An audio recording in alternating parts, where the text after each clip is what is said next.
बिस्मिल्लाहिर्रहमानिर्रहीम। अस्सलाम वालेकुम, गुड मॉर्निंग, खुश आमदीद। Welcome to city at 10। मैं हूँ आपकी मेज़बान सीमल हाशमी। इस दुआ के साथ कि आपका आज का दिन अच्छे तरीके से गुजरे। वीकेंड आपने खूब इंजॉय करना है। सर्दी अलबत्ता दिन के औकात में नहीं आई है उस तरह से, लेकिन शाम में और सुबह में सर्दी है। बट एयर क्वालिटी इंडेक्स अभी भी बेहतर नहीं हो पा रहा है और उसके लिए महकमा मौसमियात ने कोई प्रेडिक्शन नहीं की है बारिश की। जी तो सिर्फ दुआ ही है कि अल्लाह ताला बारिश बरसा दे और हम पर रहम फरमा दे, कुछ हालात बेहतर हो जाएं, क्योंकि ज़मीन पर जो खुदा बने बैठे हैं उनसे तो हमें हालात बेहतरी की कोई उम्मीद रह नहीं गई है। बहरहाल हम चलते हैं अपने पहले सेगमेंट की तरफ। हर दिन एक नेकी शामिल करेंगे, एक खसूसी मैसेज और दुआ। नहमदुहु व नसल्ली अला रसूलिहिल करीम। मेरे दोस्तों, बुज़ुर्गों, भाइयों, आज का मेरा पैगाम ये है कि हमारी बहनें, हमारे भाई जब अज़ान होती है उसमें बातें करते रहते हैं, हालांकि ऐसा नहीं करना चाहिए। रसूल अकरम सल्लल्लाहु अलैहि व आलिहि वसल्लम ने इरशाद फरमाया, क़ूलू मिस्ल मा क़ालल मुअज़्ज़िन, जैसा मुअज़्ज़िन कहता है तुम भी ऐसे कहा करो। और अल्लाह के नबी सल्लल्लाहु अलैहि व आलिहि वसल्लम ने इरशाद फरमाया, जब आज़ान ख़त्म हो जाए तो मुझ पर दुरूद शरीफ पढ़ा करो, क्योंकि जो मुझ पर एक मरतबा दुरूद शरीफ पढ़ता है अल्लाह उस पर 10 रहमतें नाज़िल फरमाते हैं। और फिर अल्लाह के नबी सल्लल्लाहु अलैहि व आलिहि वसल्लम ने इरशाद फरमाया, फिर वो वसीले वाली दुआ भी पढ़ा करो, अल्लाहुम्मा रब्ब हादिहि दावति ताम्मा वस्सलातिल क़ाइमा इला आखिरिही।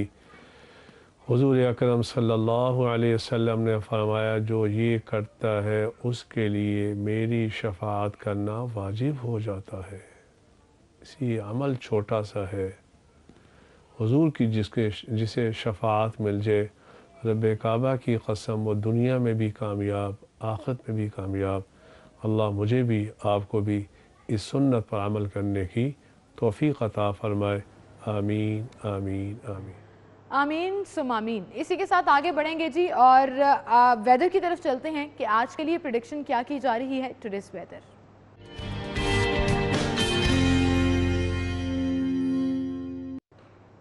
कोमल हमारे साथ मौजूद हैं। कोमल बताइएगा शहर लाहौर का मौसम कैसा रहेगा और महकमा मौसमियात की जानिब से क्या कहा जा रहा है।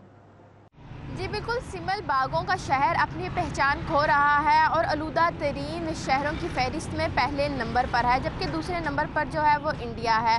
लाहौर का क्वालिटी इंडेक्स आज 231 रिकॉर्ड किया जा रहा है, जबकि बेशतर मकामात जैसे कि माल रोड है वहाँ का क्वालिटी इंडेक्स जो है 391, गरी शाह का 346, जबकि गुलबर्ग मुरातब अली रोड का क्वालिटी इंडेक्स जो है वो 307 रिकॉर्ड किया जा रहा है। इसी तरह बेशतर मकामात का क्वालिटी इंडेक्स जो है वो मुख्तलिफ है लेकिन बहुत ज़्यादा है, जो कि इंसानी सेहत के लिए मुज़र है।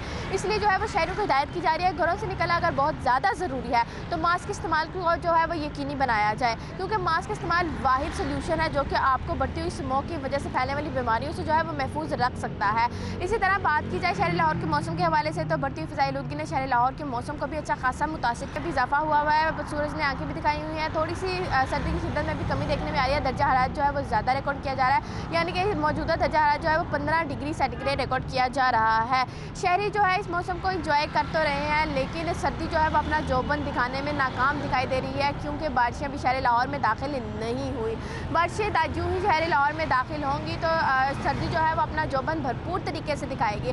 इसलिए जो है वो शहरों को हिदायत की जा रही है कि सर्दी से बचने के लिए जो है वो गर्म मलबूसात का इस्तेमाल लाजमी करें, क्योंकि गर्म मलबूसात का इस्तेमाल करेंगे तभी वो सर्दी की शिद्दत से जो है वो महफूज रहे। कोमल आपका बहुत शुक्रिया, आप हमारे साथ मौजूद थी, मौसम की अपडेट आप हमें बता रही थी। और इसी के साथ आगे बढ़ते हैं जी, टॉप स्टोरीज़ की तरफ चलते हैं। आज की हमारी लीड स्टोरी, हुकूमत ने वसाइल का रुख VIP शख्सियात की तरफ मोड़ दिया, गरीब मरीज तिब्बी सहूलतों को तरस गए, जबकि दूसरी जानिब 6 लग्जरी कमरों की तैयारी।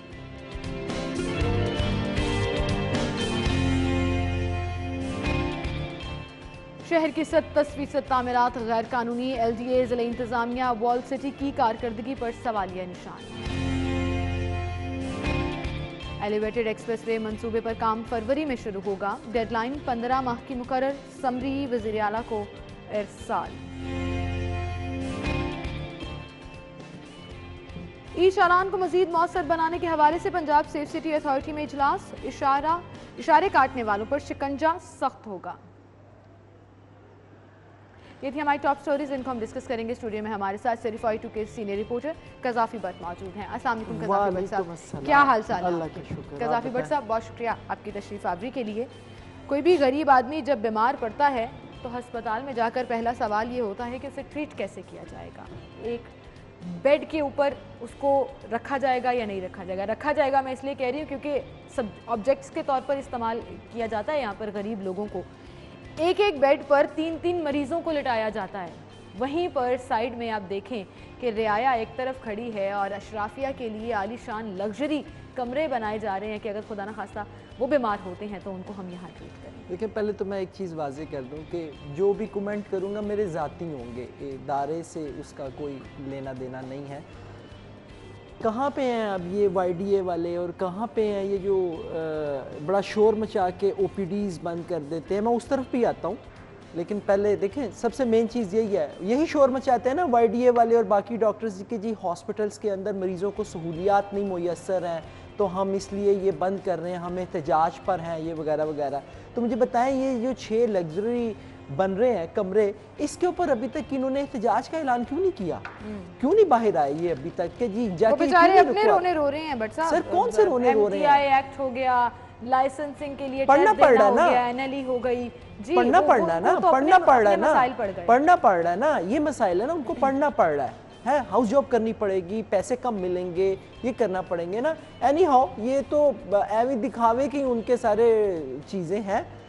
इशू ये है कि देखें, जब जो गुलाम होता है ना, तो गुलाम के लिए कुछ सहूलतें थोड़ी दी जाती हैं। आप ये कहें कि अब गुलामों को जो है वो लग्जरी बेड और लग्जरी कमरे दिए जाएं, ये थोड़ी होता है। गुलाम है तो गुलामों की तरह ज़िंदगी बसर करना सीखें ना आप इतने अरसे से जब से पाकिस्तान बना है तो पाकिस्तान की आवाम जो है वो सिर्फ गुलामों की तरह ज़िंदगी बसर कर रही है। आपने आज़ादी तो हासिल कर ली है, लेकिन जो गुलाम, अंग्रेज़ों के गुलाम तर गुलाम है, उनकी गुलामी भी तो करे ना।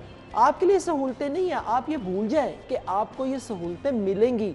ये सिर्फ उन्हीं को सहूलतें मिलेंगी जो इस मुल्क के हुक्मरान हैं। अच्छा, अफसोस इस बात का होता है भट्ट साहब कि जैसे आप जिक्र कर रहे हैं कि हम यहाँ पर सिफारिश ढूंढ रहे होते हैं, तरले मिन्नतें कर रहे होते हैं डॉक्टर्स की कि कोई हमारे मरीज़ को बेड दे दे, सर्जरी का टाइम आगे पीछे कर दें। यहाँ पर अब आप फैसिलिटीज सुनिएगा, एक कमरे के साथ एक कमरा फैमिली की रिहाइश के लिए होगा, टेरेस अलग से होगा, 4 करोड़ रुपए का उसमें फर्नीचर लगाया जाएगा, रिहायशी सहूलियात दी जाएंगी और अस्पताल के लॉन भी मंसूबे की नज़र हो गए जी, दरख्त भी कटेंगे। अस्पताल के VIP ब्लॉक की तोसी का जो आगाज़ किया गया है, आपका मकसद सिर्फ ये है कि आपने रेवेन्यू जनरेट करना है कि जो लोग अफोर्ड कर सकते हैं वो इन हॉस्पिटल के रूम में आकर रहेंगे, अस्पताल को पैसे देंगे तो दीगर काम जो है वो थोड़े बहुत चलते रहेंगे उन पैसों के साथ भी।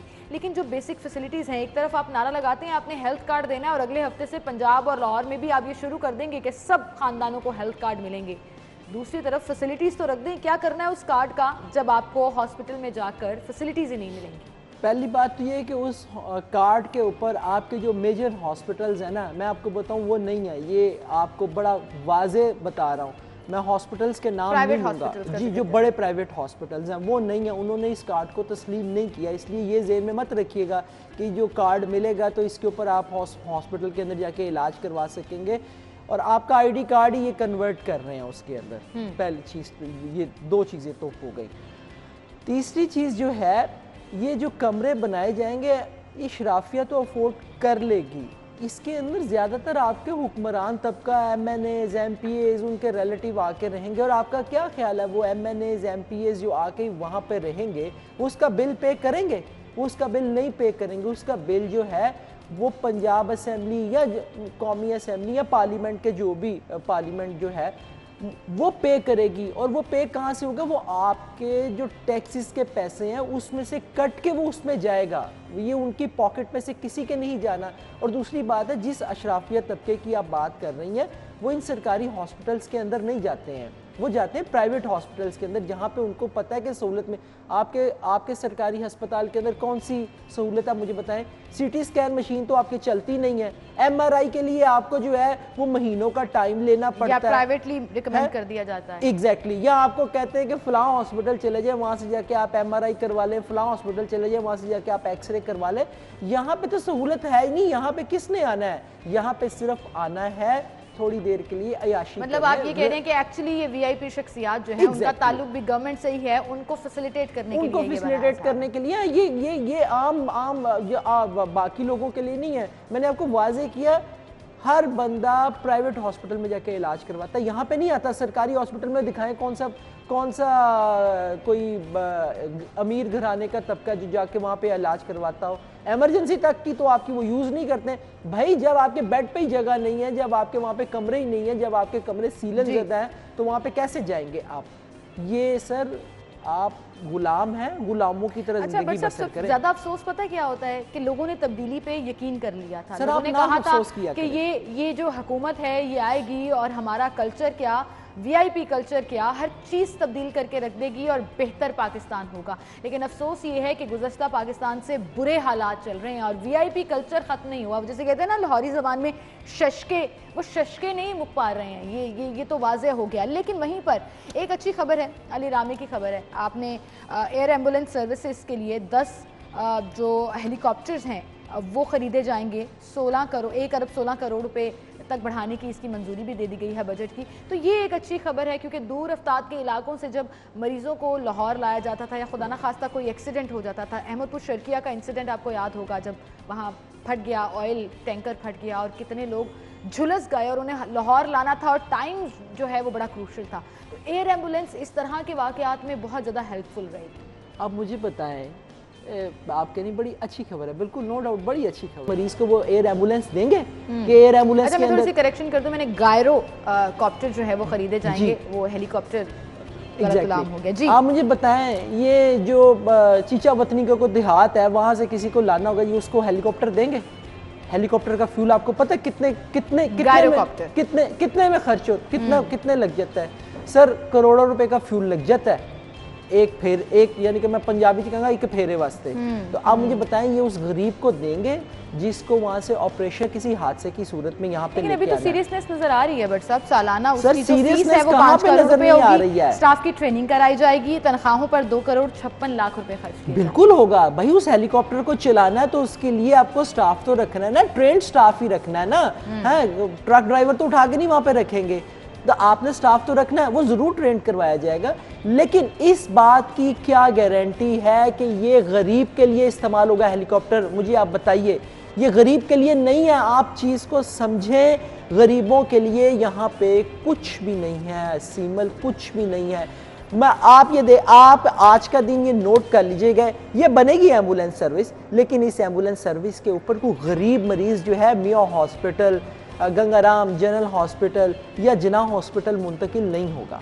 ये मेरी बात लिख के रख लीजिए। आप ये दावा कर रहे हैं कि अगर ये सर्विस शुरू हो भी गई इनके दौरे हुकूमत में और इन्होंने शुरू कर ली तो इससे गरीब का फ़ायदा नहीं होगा, ये भी कहीं ना कहीं वीआईपी कल्चर और अशराफिया के लिए ही रह जाएगा। बहरहाल हम गुफ्तगू का सिलसिला आगे बढ़ाएंगे, एक ब्रेक लेते हैं नाज़रीन, दोबारा हाजिर होंगे।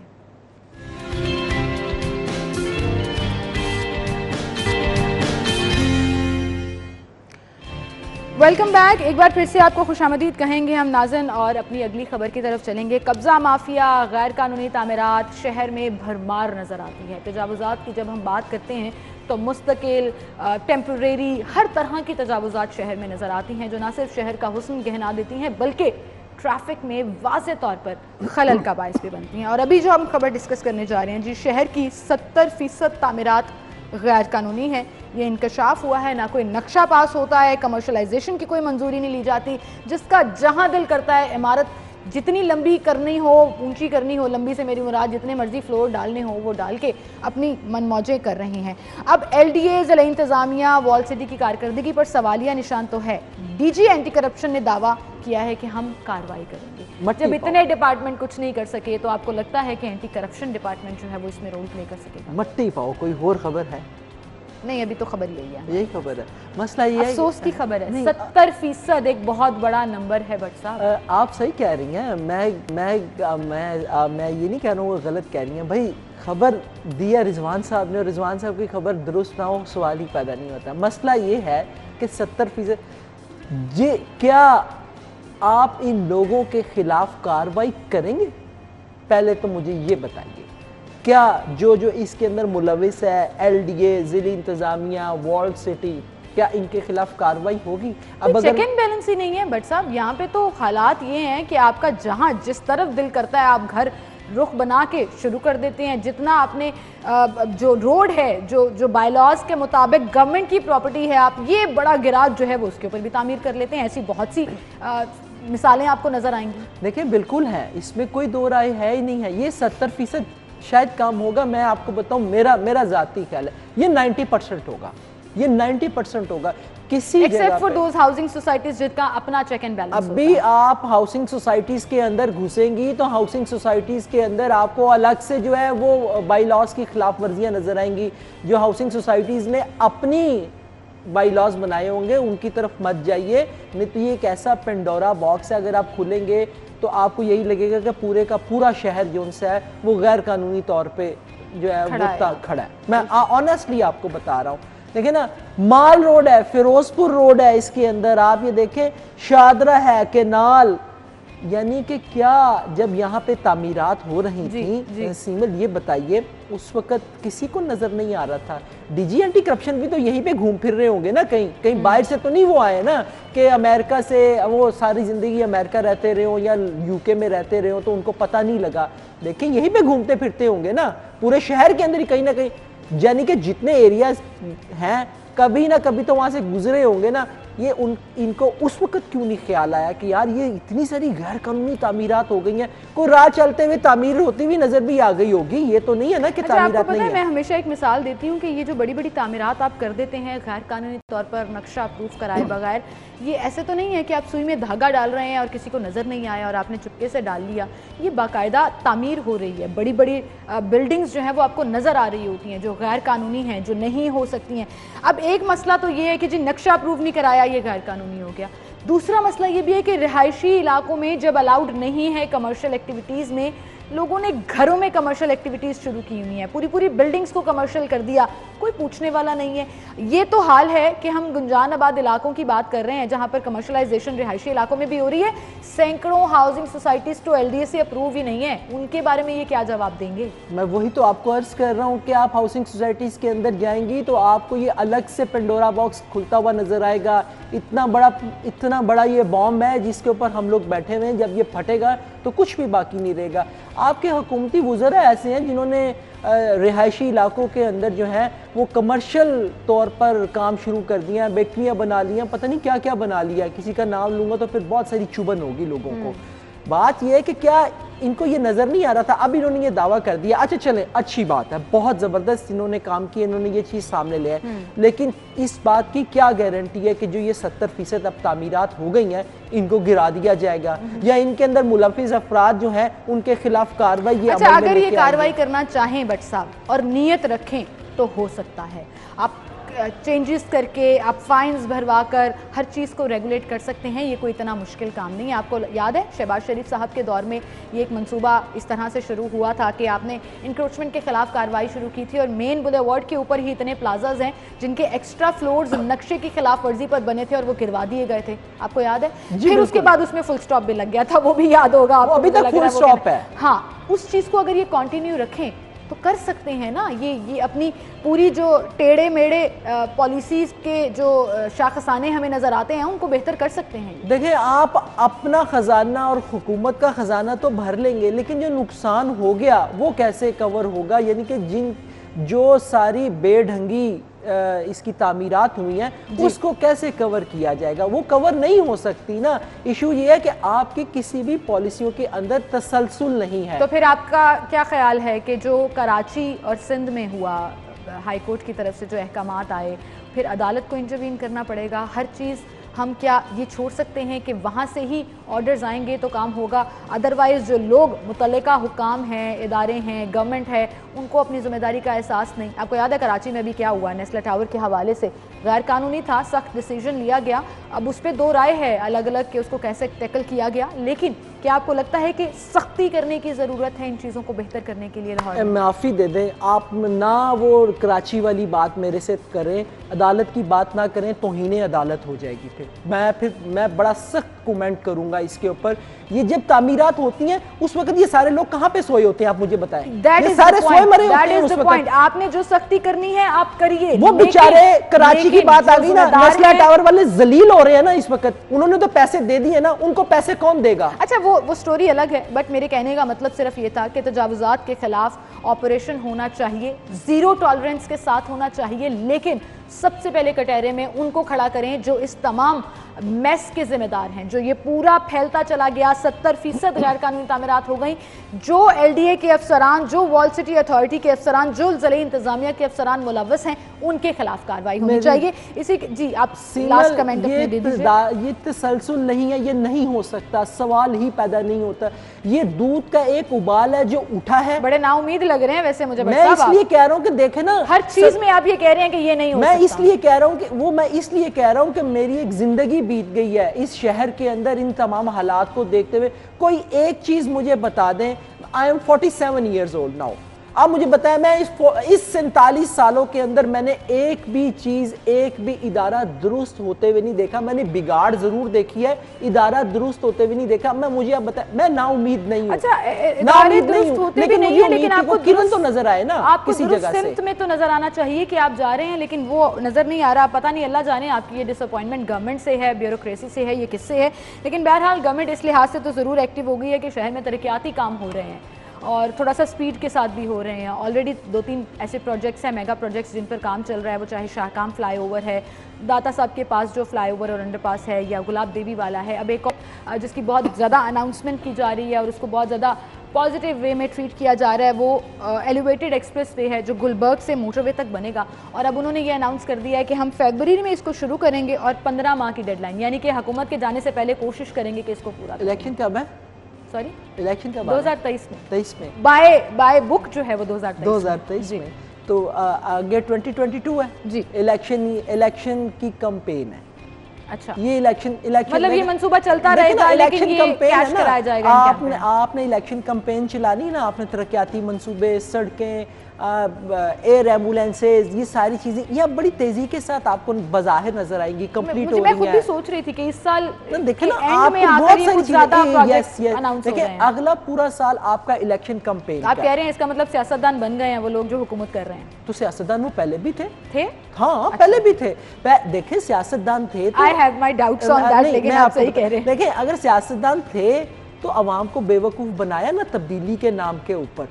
सियासतदानी बेवकूफ बना रहा है। बड़े कन्विंसिंग थे वो। अवाम तो देखिए, अवाम ने मैंडेट दिया, अवाम तो मान गई थी। तो सर, अवाम नया पाकिस्तान जो है वो बड़ा लग्जरियस पाकिस्तान होगा, जिसमें गरीब आदमी याशियां अभी भी मानी बैठी है अवाम। आप नौजवान तबके से पूछे, वो कहेंगे इमरान खान जो कर रहा है वो बड़ा जबरदस्त कर रहा है, उसको मौका कहां पे मिला है? ये परसेंटेज बड़ी कम रह गई है, लोग डिसअपॉइंट ज्यादा है। पता नहीं, मुझे तो बड़ी कम परसेंटेज है।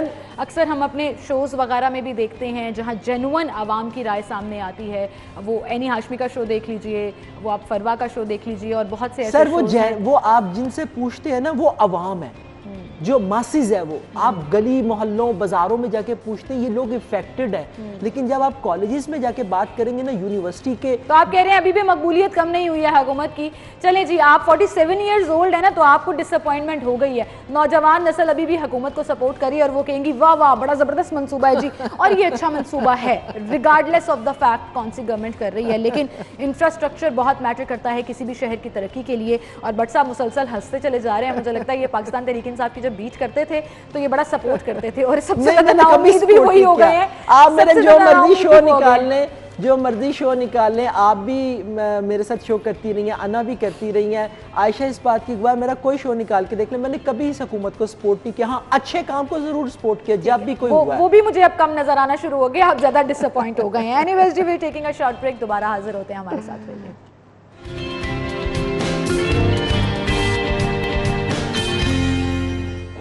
Welcome back. एक बार फिर से आपको खुशामदीद कहेंगे। अभी थोड़ी देर पहले हम एक स्टोरी डिस्कस कर रहे थे जिसमें मैं व्हाट्सएप को ब्रेक में भी कह रही थी क्यों इतने नाउम्मीद हो गए हैं। एयर एम्बुलेंस सर्विस वाली स्टोरी हम कर रहे थे जी कि जो शुरू होने जा रही है, और ब्रेक में मुझे इस पर फीडबैक आया फारूक साहब का, जो कि स्पोक्स पर्सन है रेस्क्यू 1112, बड़े नफीस इंसान है, और उन्होंने ये कहा कि आपने हमारा पिछले कई सालों से रेस्क्यू 1112 का ट्रैक देखा है और उनका वर्जन ये है, चूँकि ये एयर एम्बुलेंस उनके अंडर आएगी तो विदाउट एनी डिस्क्रिमिनेशन जो है इसको इस्तेमाल किया जाएगा। तो बट साहब आपका गिला दुरुस्त करने के लिए और आपकी थोड़ी सी वो जिसे कहते हैं ना कि उम्मीद बहाल करने के लिए कि ये अंडर 1122 है, तो फिर इसमें डिस्क्रिमिनेशन अशराफिया या बड़े लोगों के लिए सिर्फ इस्तेमाल होगी, वो बात तो गलत है। देखिए मुझे वाकई ये इसमें कोई दो राय नहीं है, क्योंकि 1122 वाकई बहुत अच्छा काम करी। और मैंने आपको कहा ये आप ब्रेक में भी बात कर रहे कि 1112 बजाय इसके कि इसकी बजाय अगर ये 1122 को अपग्रेड करें, उन्हें एम्बुलेंसेज ज़्यादा दें, रोड स्ट्रक्चर बेहतर करें, इनको ज़्यादा इक्विपमेंट दें, तो ये बहुत अच्छा, बहुत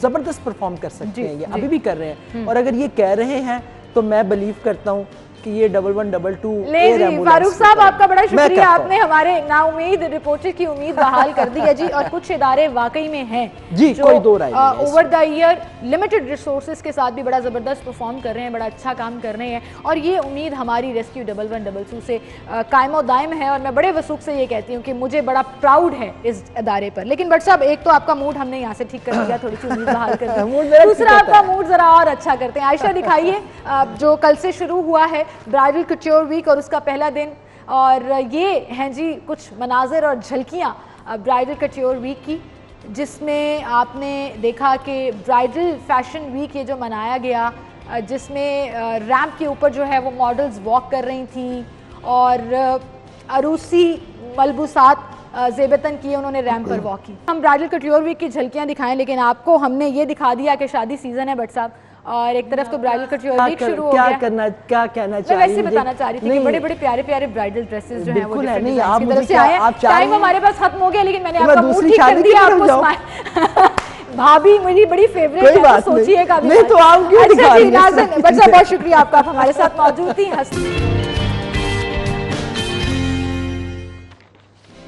वेलकम बैक, एक बार फिर से आपको खुशामदीद कहेंगे नाज़न, और गुफ्तगू का सिलसिला हम आगे बढ़ाएंगे। अक्सर हम मुआशरे की इस्लाह के लिए, नौजवानों की बेहतरी के लिए बहुत से टॉपिक्स रखते हैं, बहुत से मोटिवेशनल स्पीकर्स को बुलाते हैं, डिफरेंट टॉपिक्स के ऊपर कोशिश करते हैं कि कोई एक बात आपको क्लिक कर जाए और आप अपनी ज़िंदगी को बेहतर ट्रैक की तरफ ले आएँ। और ऐसे में मैं समझती हूँ कि सारी चीज़ें एक साइड पर रख दीजिए, सब लेक्चर्स, सब सेमिनार्स एक साइड पर रख दीजिए, और जो किताबें हैं, जो शायरी है, वो जिस तरह से आपके ऊपर गालिब आती है और आपकी ज़िंदगी में रेवोल्यूशन लेकर आ सकती है, इसका कोई नई मुबदल नहीं हो सकता।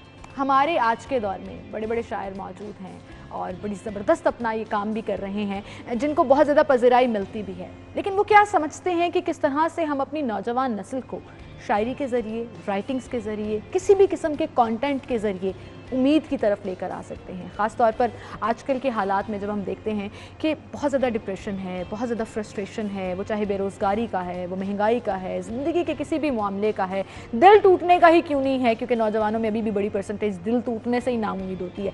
तो उसको कैसे बेहतर किया जा सकता है, कैसे आप अपने माइंड को पॉजिटिव ट्रैक की तरफ रख सकते हैं कि आपकी ज़िंदगी भी चलती रहे, बेहतर अंदाज में चलती रहे और खुशगवार भी गुजरे। वो जैसे कहते हैं ना, ज़िंदगी थोड़ी सी है, हंस खेल के गुजारनी चाहिए, और इसमें किताबें कितना इंपॉर्टेंट रोल प्ले कर सकते हैं, इस पर आज हम बात करेंगे। और हमारे साथ स्टूडियो में दो बहुत ख़ास मेहमान मौजूद हैं। सबसे पहले मैं जिनका तारुफ कराऊंगी, सिमाम ज़फ़र साहिबा, जो कि बाय प्रोफेशन तो FBR की डिप्टी कमिश्नर हैं, लेकिन खूब समझती हैं कि शायरी कैसे एहसासात और जज्बात का इजहार करती हैं और क्या खूबसूरत अल्फाज का चुनाव वो करती हैं, अपनी शायरी के ज़रिए एक्सप्रेस करती हैं। उन्हें हम खुशामदीद कहेंगे। अस्सलाम वालेकुम सिमाम साहिबा, थैंक यू सो मच। मैं तो कहूँगी FBR में बहुत टैलेंट भरा हुआ है, क्योंकि FBR के बहुत से ऑफिसर्स जो हैं वो बड़े नामवर शायर हैं, और एक्चुअली ना सिर्फ उन्होंने नाम कमाया बल्कि उनका काम जो है वो बड़ा पसंद भी किया जाता है। So thank you so much for coming इन। और दूसरे जो हमारे साथ स्टूडियो में गेस्ट मौजूद हैं, वो भी बाय प्रोफेशन पुलिस डिपार्टमेंट से अटैच्ड हैं, लेकिन क्या खूबसूरत उनकी राइटिंग्स हैं, किस तरह से वो आजकल की रियलिटीज़ को एड्रेस करते हैं अपने कंटेंट में, अपने अल्फाज में, कैसे लोगों को अपनी तरफ अट्रैक्ट करते हैं सिर्फ इसलिए कि लोगों को समझा सकें कि रियलिटीज़ क्या है, किस तरह से हमने अपने आप को कंपोज करना है। और अभी रिसेंट जो उनकी किताब आई है उसका नाम सारे जहां का दर्द भी है। हमारे साथ स्टूडियो में मौजूद हैं उमर शाहिद टागा साहब, उन्हें हम खुशामदीद कहेंगे। अस्सलाम वालेकुम sir. Thank you so much. Police department भी कम क्रिएटिव नहीं है, मेरा बड़ा टाकरा होता है बड़े लोगों से, बड़े ऐसे ऐसे क्रिएटिव राइटर्स मौजूद हैं, मैं हैरान होती हूँ कि लोग अपने पैशन को साथ लेकर। बिल्कुल बिल्कुल ऐसे। Thank you so much for coming in. सिमाम साहिबा, आपसे शुरू करेंगे। बहुत पसंद किया जाता है आपके कलाम को, आपकी शायरी को। कब से कर रही हैं और अपने मेन प्रोफेशन के साथ साथ आप इसको भी कंटिन्यू रखेंगे? कब से कि जब तक बात है तो घर में शुरू से एनवायरनमेंट था ऐसा कि मेरे फादर भी लिखते थे अपनी जवानी के वक्त में, और मेरे सब बड़े बहन भाई भी लिखते रहे हैं, बट उनमें से किसी ने भी इसको आगे लेकर इसको चले नहीं। अपने कुछ वक्त के लिए लिखा, उसके बाद अपना शौक पूरा किया, बिल्कुल अपने प्रोफेशंस में, अपनी प्रैक्टिकल लाइफ्स में बिज़ी हो गए। It was a bit different for me, क्योंकि मुझे था इसका पैशन शुरू से था, और शायद बाकियों से थोड़ा सा ज़्यादा था, बाकी बहन भाइयों से। तो इसको आप क्विट नहीं कर सकते, when it is inside you, तो आप इसको क्विट नहीं कर सकते, आप इसको लेकर साथ में चलते ही चलते हैं। और मुझे लगता है कि ये बड़ी ज़बरदस्त चीज़ है कि आप अपने प्रोफेशन के साथ साथ अपने पैशन को साथ लेकर चलें, तो you have different kind of energy with you, और वो मुसलसल चलती रहती है। और साहब, आपने कब से शुरू किया और कैसे रियलाइज़ हुआ कि आप एक्चुअली राइटर हैं और आपको लिखना है, ये आपका पैशन है? असल में ज़माना तालिब इल्मी में कुछ ऐसे दोस्त बने, कुछ ऐसे असातिज़ा मिले, कुछ ऐसी कंपनीज़ ज्वाइन की जिनका ताल्लुक़ पढ़ने पढ़ाने से बहुत ज़्यादा था और लिखने लिखाने से भी था। तो वहीं से रियलाइज़ हुआ कि मुझे भी ज़्यादा पढ़ना चाहिए और लिखना चाहिए। तो और हमारे इलाके में कुछ मुशायरे हुआ करते थे। हमारा बेसिकली ताल्लुक़ मुल्तान से है, तो वहाँ सराइकी मुशायरे और उर्दू मुशायरे मिक्स हुआ करते थे। सराइकी तो वैसे ही बड़ी और वो बड़े कमाल के मुशायरे और यादगार मुशायरे हुआ करते थे। तो हमारे बचपन से ही, लड़कपन से ही, तब से उन्होंने बड़ा गहरा असर डाला सोच पे, और बहुत बारीक चीज़ें सोचने का और समझने का मौका मिला हमें उन मुशायरों से। बड़े नामवर शोरा वहाँ पे आया करते थे, और फिर वहीं से ही कुछ तहरीक मिली कि हम भी कुछ लिखें, और इस तरह लिखने लिखाने का सिलसिला लड़कपन से, ज़माना तालिब इल्मी से ही शुरू हो गया था। बिल्कुल। और ये वही चीज़ है ना कि जैसे अभी सिमाब साहिबा भी कह रही थी, उमर साहब भी कह रहे हैं कि बचपन से ही आपको पता होता है कि आपने कौन सी साइड में आपका पैशन है। जैसे अभी ये दोनों बता रहे हैं, और मुझे बड़ा, मैं इम्प्रेस भी हो रही हूँ कि ऐसे बैकग्राउंड से ताल्लुक़ था जहाँ पर अदब और इल्म की बात हो रही थी, और आपने भी अपने पैशन को उसमें एक्सप्रेस कर दिया। मुझे जैसे नलायक को बचपन में ही रियलाइज़ हो गया था कि मैं लिख नहीं सकती। हाँ, अलबत्ता अच्छा कलाम पढ़ने का शौक़ ज़रूर रखती हूँ, और मेरे से बहुत से लोग रिलेट करेंगे कि जो नहीं लिख पाते वो भी शायरी से ख़ुद को रिलेट कर लेते हैं, शायरी से इंस्पिरेशन ले लेते हैं। समझने की सकत जो है वो मुझे लगता है हमारी मेजॉरिटी में मौजूद है, और तभी हमारे जो शायर हैं वो कहीं ना कहीं रिलेट कर पाते हैं आपकी मेंटल हेल्थ से भी, आपके जज्बात से भी, और आप किस चीज़ से गुजर रहे हैं उसको बेहतर करने में। सो सिमाब साहिबा, हम कैसे, आज का जो हमारा टॉपिक भी आप दोनों को एक तो बुलाने का मकसद भी यही था कि हम बात कर सकें कि किताबें, वो शायरी हैं, वो राइटिंग्स हैं, वो किसी भी किस्म का कंटेंट है, कैसे हम नौजवान नस्ल को, हम जैसे, एक तो हम जैसे वो जो जिनको लिखना नहीं आता लेकिन समझ पूरी है, और वो नौजवान जिन्होंने अपनी ज़िंदगी शुरू करनी है, अभी लड़कपन में हैं, कुछ बेहतरी देखना चाहते हैं, कुछ उम्मीद रखना चाहते हैं, कैसे ये तमाम चीज़ें उनको हेल्प कर सकती हैं? देखिए, किताबों में, शायरी में, फ़िक्शन में जो भी चीज़ें आती हैं, वो हम लिखने वाला या तो अपने तजुर्बों से उसको कशीद करता है, या फिर अपने आसपास के माहौल से, वो या उसकी ऑब्जर्वेशन है या उसकी एक्सपीरियंसेस है, लेकिन बेसिस उसकी हकीकी ज़िंदगी ही है। उन्हीं तजुर्बों की बेस के ऊपर वो अपने, या तो उसको शेर में बयान करता है या वो उसको अपनी नसर में बयान करता है। किताब आपको इस हवाले से बहुत मदद देती है। बहुत से ऐसे ज़िंदगी में ऐसे मौक़े होते हैं जहाँ पर आप बिल्कुल इस तरह स्टक होते हैं इन योर लाइफ, ना आप किसी से बात कर सकते हैं, ना आप किसी को अपना अंदर समझा सकते हैं। ऐसे मौक़े पे दो मिसरों का एक शेर होता है जो कि उसके साथ आप यूँ रिलेट करते हैं, और वो आपकी सारी अंदर की जो कन्फ्यूजन होती है वो यूँ खुल जाती है, खुल के सामने आती है, और फिर उसी से आपको आगे रास्ता भी मिलता है कि आपको उसके हल की तरफ जाएं। उसको एक्सेप्ट करेंगे अपने इशू को, तो आप उसके हल की तरफ फिर जाते हैं। बिल्कुल। आई थिंक वो मेंटल रास्ते खोलने के लिए, टू सी थिंग्स क्लियरली, एक लफ्ज़ और एक मिसरा भी काफ़ी होता है, जैसे आपने कहा। और मैं तो हमेशा इस चीज़ की कायल हूँ कि हमारे दीन इस्लाम में भी जो सबसे बेहतरीन ज़ाब्ता हयात की सूरत में अल्लाह ताला ने जो पूरा एक चीज़ को एक्सप्लेन किया है, आपकी ज़िंदगी गुजारने के तरीक़ेकार को डिफ़ाइन किया है, वो किताब की सूरत में, कलाम पाक की सूरत में मौजूद है। और फिर उसका प्रैक्टिकली जो नमूना है वो नबी करीम सल्लल्लाहु अलैहि वसल्लम ने दिखाया। तो किताब तो सदियों से आपकी रहनुमाई करती चली आ रही है, लेकिन वहीं पर ज़िंदगी के तजुर्बात से भी आप बहुत कुछ सीखते हैं। तो उमर साहब, किताब इंसान की बेहतरीन दोस्त होती है, ये कहा जाता है, ये कैसे दोस्त होती है, थोड़ा सा अपने अल्फाज में समझाइएगा। बिल्कुल, किताबें इंसान की दोस्त भी हैं, इंसान की साथी भी हैं, इंसान की रफ़ीक हैं। और कहा जाता है किताबें समाज का असर कबूल करके लिखी जाती हैं, यानी जो कुछ समाज में हो रहा है किताबें उसका अक्स होती हैं, लेकिन साथ साथ किताबें समाज की तश्कील भी कर रही होती हैं, उससे समाज तश्कील पा रहा होता है। तो इसीलिए किताबों के बारे में हर दौर में ये कहा गया है कि किताबें पढ़ने वाला इंसान और किताबें ना पढ़ने वाला इंसान वो बराबर नहीं हो सकते। वो मुआशरा जिसमें किताबों का राज हो और वो मुआशरा जिसमें किताबों का राज ना हो और किताबों की तहकीर हो, ये दो मुआशरे बराबर नहीं हो सकते। तो किताबों, एक वो शख्स जो किताब पढ़ता है, तो कहते हैं कि किताब पढ़ने वाला शख्स हज़ारों मील का सफ़र तय कर लेता है जब वो एक किताब पढ़ लेता है, और वो शख्स जो किताब नहीं पढ़ता वो स्टक हो जाता है, उसके ख़यालात रुक जाते हैं। बल्कि एक दानिश्वर का कौल है कि जब मैं किसी से बातचीत करता हूँ और कई दिन से कुछ पढ़े बिना बातचीत करता हूँ तो मुझे अपनी बातचीत अच्छी लगना नहीं लगती। क्या बात है। तो किताबें इंसान का साथ देती हैं। और जब तारीख़ की अगर हम बात करें तो तारीख़, हालांकि वो वाक़यात हैं जो गुज़र चुके हैं, जो माजी में हो चुके हैं, लेकिन हम तारीख़ पढ़ते हुए अपने मुस्तकबिल को भी तारीख़ में देख सकते हैं कि जो कुछ तारीख़ में हुआ, अगर वही गलतियां दोहराई जाएंगी, अगर वही सब कुछ किया जाएगा तो फिर आने वाला वक्त भी हमारा वैसा ही होगा। क्या बात है। और बड़ी अच्छी आपने बात की कि लोग गुजर जाते हैं, बड़े बड़े नाम, शहंशाह, बादशाह गुजर गए, लेकिन हमें कैसे पता है? वो उन लिखावट की वजह से पता है, वो जो मुसव्विदे मौजूद हैं, वो जो बुक्स मौजूद हैं जो उनके ऊपर लिखी गई।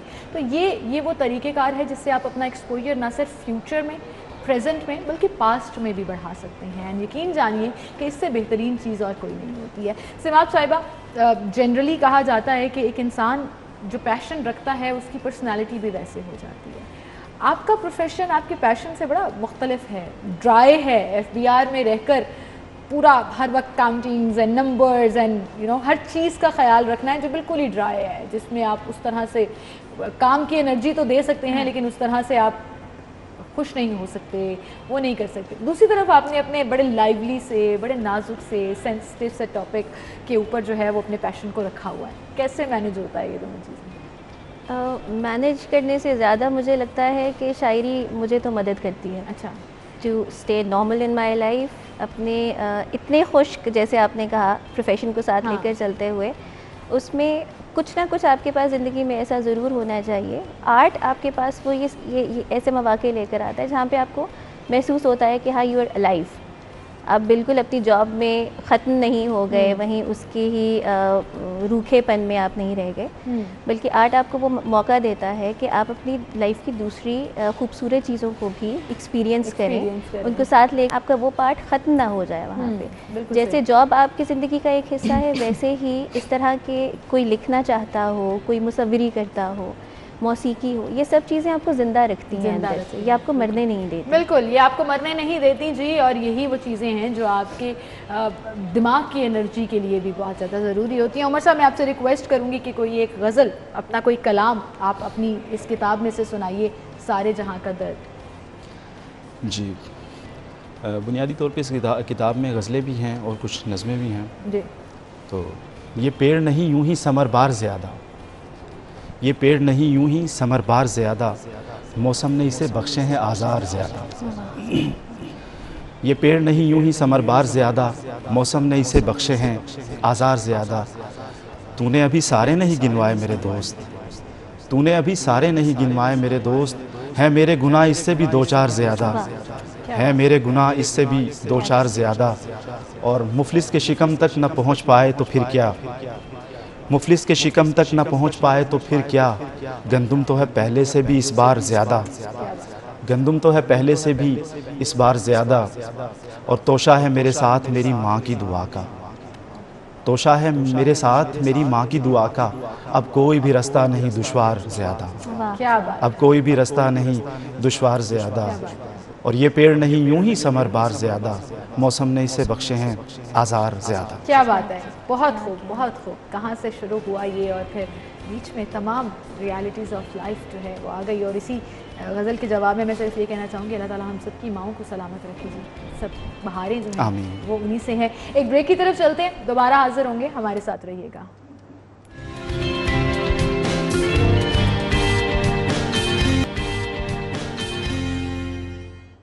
Welcome back. एक बार फिर से आपको खुशामदीद कहेंगे और मैं अब सिमाब ज़फ़र साहिबा से रिक्वेस्ट करूंगी कि वो भी अपने कलाम में से कोई एक गज़ल या नज़म जो भी वो सुनाना चाहती हैं हमारी नज़र करें। तो सिमाब जी क्या सुनाना चाहेंगे?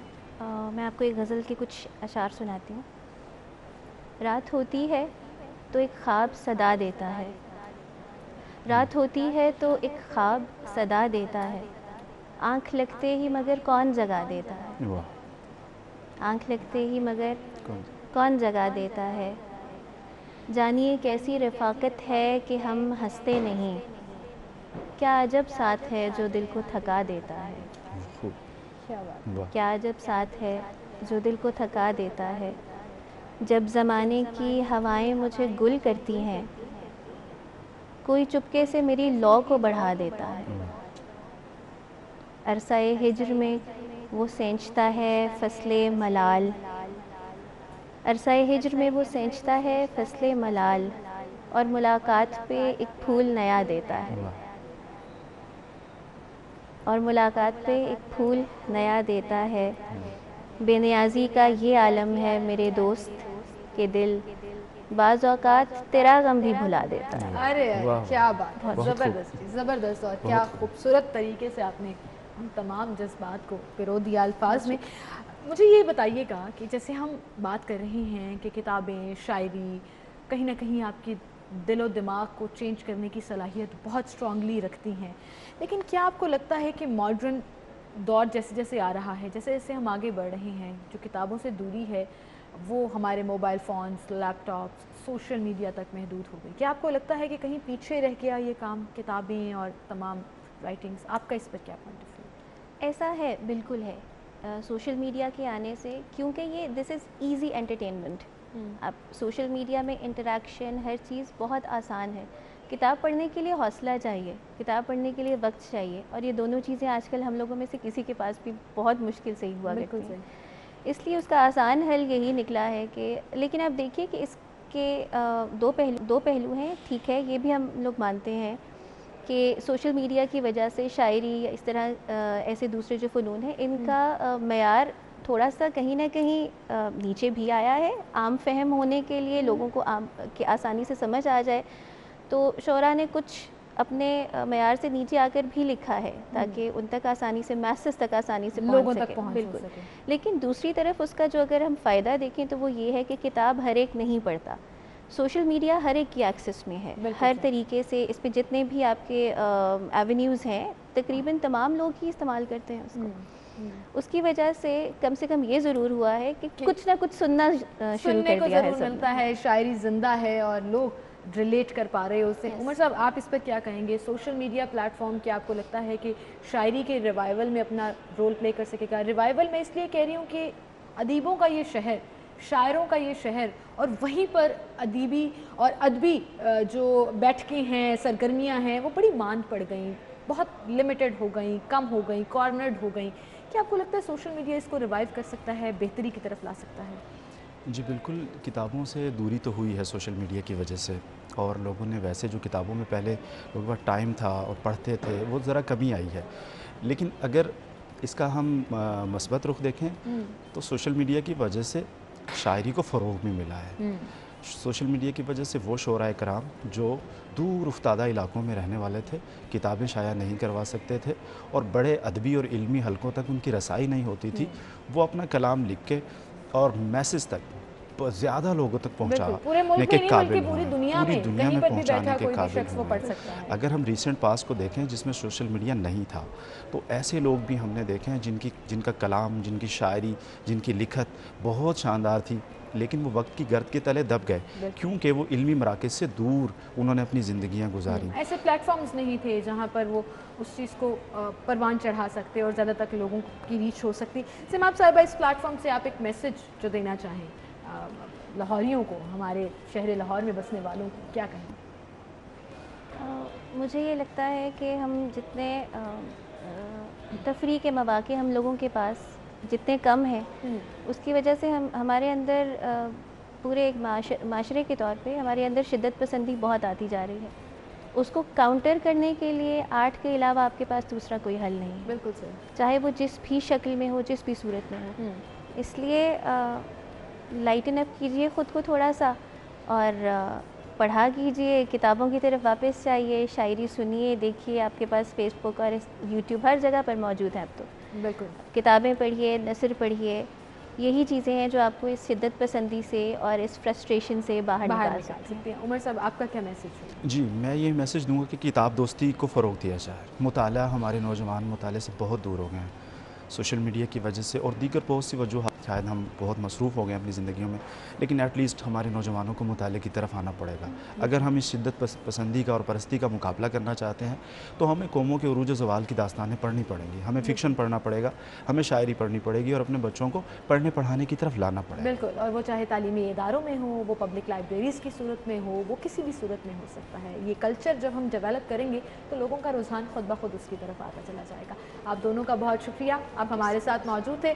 और नाज़रीन, इसी के साथ हम एक ब्रेक की तरफ चलते हैं, दोबारा हाजिर होंगे, हमारे साथ रहिए।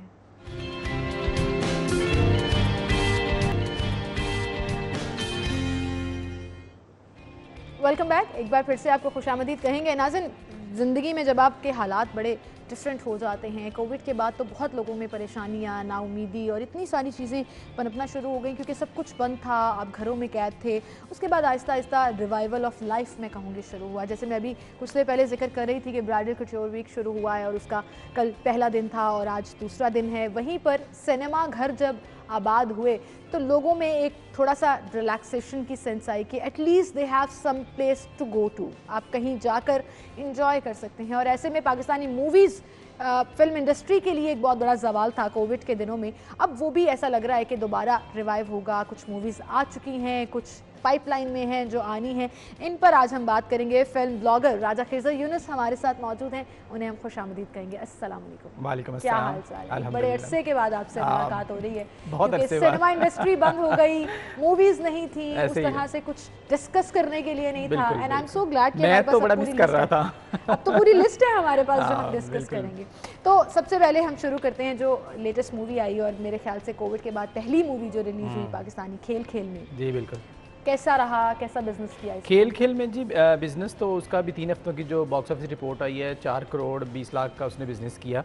और नबील कुरैशी की ये डायरेक्टर नबील हैं उसके, और फ़िज़ा का ये टीम जो है ये हमेशा से यूनिक काम करती है और देखने वाले भी इनका काम को पसंद करते हैं। एक्टर इन लॉ आपको याद होगा फ़हद की बड़ा यूनिक उसका एक टॉपिक था। इसके अलावा नामालूम अफराद, फिर लोड वेडिंग बेशक बॉक्स ऑफिस पे कामयाब ना हो सकी लेकिन उसने हमसाया मुल्क में अवार्ड भी जीते और बड़े बड़े फेस्टिवल्स में गई। उसका टॉपिक जो है वो बड़ा अच्छा था, शादी के हवाले से जो जहेज़ और ये सारा कुछ प्रॉब्लम उसमें दिखाई गई। तो नबील के पास टॉपिक बड़े डिफरेंट होते हैं। और खेल खेल में का टॉपिक जो है, मैं ये बात करूँगा कि मेरे ख्याल में पाकिस्तान इंडस्ट्री में या ड्रामा इंडस्ट्री में ये फर्स्ट टाइम है कि हमने इस टॉपिक को जो है वो टच किया है। थोड़ा सा बताइएगा इस टॉपिक के बारे में। बांग्लादेश के हवाले से सकूत ढाका के पस मंज़र में ये मूवी जो है पिक्चराइज की गई है और उसमें जो है वो नौजवान नस्ल को इन टच दिखाया गया है कि जो उसमें उस वक्त प्रॉब्लम्स हैं या जो साजिशी थ्योरी हुई और सारा उसको जो है वो किया गया। और अब ड्रामाज भी इस टॉपिक पे आ रहे हैं और काफ़ी अरसे बाद मतलब इस टॉपिक को जो है वो इस पे स्क्रीन के ऊपर जो है वो हाईलाइट किया गया। और ये बड़ी अच्छी बात है कि हम इस मौजू के ऊपर भी अब बात कर रहे हैं और करनी चाहिए भी। अगर बिजनेस किया तो इसका मतलब कि ये पसंद भी की जा रही है। हाँ, उसमें क्योंकि सिज्जल अली और बिलाल तो आपको पता है आजकल दोबारा से बड़ा वो एक छाए हुए हैं और एक्टर माशाल्लाह से बड़े अच्छे एक्टर। और सिज्जल तो माशाल्लाह से हमारे यही बड़ी टैलेंटेड अदाकार हैं और अब वो मैगजीन में टॉप 7 पे आई हैं एशियन सेलिब्रिटीज़ में पाकिस्तान से। तो ये बड़ी अदाकारा भी बहुत अच्छी हैं और फिल्म में भी दोनों ने बहुत अच्छा काम किया है। और ख़ास तौर पर यंग जनरेशन के लिए ये फिल्म जो है मैं रिकमेंड करूँगा कि उन्हें देखनी चाहिए, ज़रूर देखनी चाहिए। मैं अभी तक मैंने मूवी तो नहीं देखी है लेकिन मैंने प्लान ज़रूर किया हुआ है कि मैंने देखनी है। बहरहाल मैंने इनकी मूवी की प्रमोशंस को बहुत इंजॉय किया है, जो बड़े ज़बरदस्त तरीके से डिफरेंट कॉलेजेस में, यूनिवर्सिटीज़ में, डिफरेंट प्लेटफॉर्म्स पर जाकर पूरी कास्ट जो है वो इसको प्रमोट कर रही थी। इसी के बाद हम अपनी अगली मूवी की तरफ चलेंगे जो कि रिसेंटली कल ही अभी रिलीज हुई है, उदम पटाख। जी बिल्कुल, ये उदम पटाख ये भी एक सिंपल यूनिक एक्सपीरियंस है फिल्म के हवाले से कि पाकिस्तान में इससे पहले जो है वो हॉरर मूवीज़ जो हैं वो कॉन्सेप्ट नहीं है इतना। बहुत पहले की 70s से पहले की मेरे ख्याल जिंदा लाश एक बनी थी हबीब और ड्रैकुला को लेके, उस दौर में उस वक्त टेक्नोलॉजी भी इतनी नहीं थी। मूवी इस तरह से नहीं, लेकिन मुझे एक हाँ, ड्रामा अपने बचपन का जरूर याद है पाकिस्तानी, जिसमें एक बच्ची जो है वो हमें डरा के रखती थी, वो आंखों से लाल शुआएं निकालती थी, लेकिन मेरे ख्याल से ये हमारा साइड कभी नहीं, साइड नहीं फिल्म इंडस्ट्री की नहीं रही, लेकिन इस दफ़ा ये भी एक्सपीरियंस है। इससे पहले अबू अलीहा इसके डायरेक्टर है और वो भी बड़ी यूनिक कहानियाँ लेके आते हैं, मतलब और एक उनकी फिल्म की ये क्वालिटी है कि जिसे आप पैरेलल सिनेमा कह सकते हैं कि वो एक लो बजट की फिल्में और बड़ी यूनिक स्टोरी की फिल्में। लास्ट ईयर उन्होंने कोविड से पहले गालिबन 2019 में उनकी कताकशा आई, वो भी एक हॉरर टॉपिक्स पे थी और आरफा उनकी एक सोशल इशू था, और कताकशा बड़ी बॉक्स ऑफिस पे कामयाब रही कि बड़ा लो बजट था और बड़ी उसमें जो है वो कास्ट इतनी हैवी नहीं थी, या कह लो कि बड़ी कास्ट नहीं थी, उसके बावजूद वो फिल्म बॉक्स ऑफिस पे कामयाब रही। और ये उदम पटाख जो है ये भी इसी एक हॉरर ज़ोंबीज का टॉपिक इन्होंने इसमें और कॉमेडी टच के साथ जो है वो किया है, और उम्मीद है कि लोगों को ये फिल्म भी जो है वो पसंद आएगी। इसकी कोई बॉक्स ऑफिस रिपोर्ट नहीं आई। का जब भी जिक्र करते हैं तो हॉलीवुड आपके ज़हन में आता है, लेकिन नहीं, लॉलीवुड भी अब आ गया है। तो जाकर देखिए कि आपको पसंद आ रही है या नहीं आ रही है। लेकिन मैं समझती हूँ कि जो यंगस्टर्स हैं ना, वो बड़ी अपनी एनर्जी पुट कर रहे हैं, बिल्कुल ऐसे ही टैलेंट भी मौजूद है, और है। चाहे बड़ा प्लेटफॉर्म हो या छोटा प्लेटफॉर्म हो। बिल्कुल देखिए यंगस्टर्स जो है वो इस फील्ड में आ रहे हैं और वो फिर वो नई नई टेक्नोलॉजीज और नई नई चीज़ों को जो है वो यूज़ कर रहे हैं, उस पर एक्सपेरिमेंट्स कर रहे हैं और करना भी चाहिए। यहाँ पे मैं सिर्फ ये कहूँगा कि हमारी फिल्म इंडस्ट्री ने बड़ी तरक्की की है, बड़ा अच्छा माजी रहा है हमारी फिल्म इंडस्ट्री का, पाकिस्तान इंडस्ट्री का, उर्दू फिल्म हों या पंजाबी फिल्म हों। लेकिन ये कोविड से पहले रिवाइवल हुआ, हमने डिस्कस करते रहे मुख्तलिफ मूवीज़ के ऊपर। कोविड 2020 में बहुत लंबी एक लाइन थी फिल्म की आने की जो रुक गई, लेकिन अब आ रही हैं आहिस्ता आहिस्ता। लेकिन हमारे जो मंझे हुए सीनियर डायरेक्टर्स और प्रोड्यूसर्स हैं, मैं उनसे कहूँगा कि अब फिल्म इंडस्ट्री को उनकी ज़रूरत है कि वो आएँ और दोबारा से रिस्क लेना पड़ेगा कि नौजवानों को भी गाइड करना पड़ेगा, उनको साथ लेके चलना पड़ेगा, ताकि हमारी फिल्म इंडस्ट्री जो है दोबारा से अपने पैरों के ऊपर खड़ी हो सके और रिवाइवल हो सके। अच्छा, एक मूवी जिसका मुझे बड़े बेसब्री से इंतजार है, बड़ा सेंसिटिव टॉपिक, दुखी टॉपिक मैं कहूँगी, लेकिन मैं देखना चाहती हूँ कि उसको पोर्ट्रे किस तरह से किया गया है इन अ मूवी, और वो मूवी रिलीज़ होगी 24 दिसंबर को, जावेद इकबाल की। जी बिल्कुल, जावेद इकबाल, ये बड़ा एक दुखी वाक़या, आपकी बात सही है कि ऐसा था सानिया के 98 में ये हुआ था, 100 बच्चों की हलाकत का,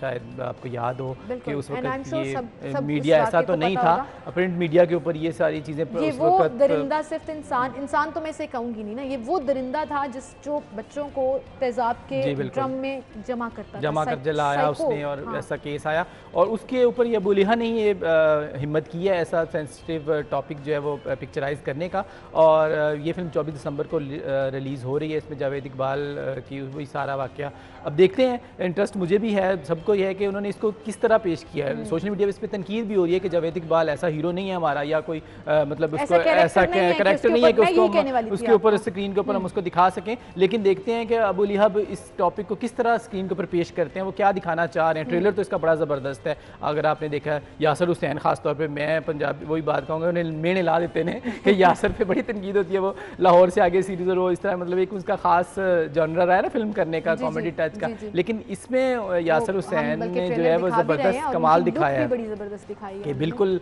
उसका गेटअप जो है वो जावेद लेकिन आपको ऐसा नहीं लगता कि लोग रिजेक्ट कर देंगे? People already know this incident, बहुत दिल ख़राब होता है, और आप देखिए कि इतने सालों के बाद भी ज़बान ज़देआम है ये टॉपिक, क्योंकि इतना बड़ा तारीख का, मैं कहूँगी one of the biggest incident in crime ये हुआ।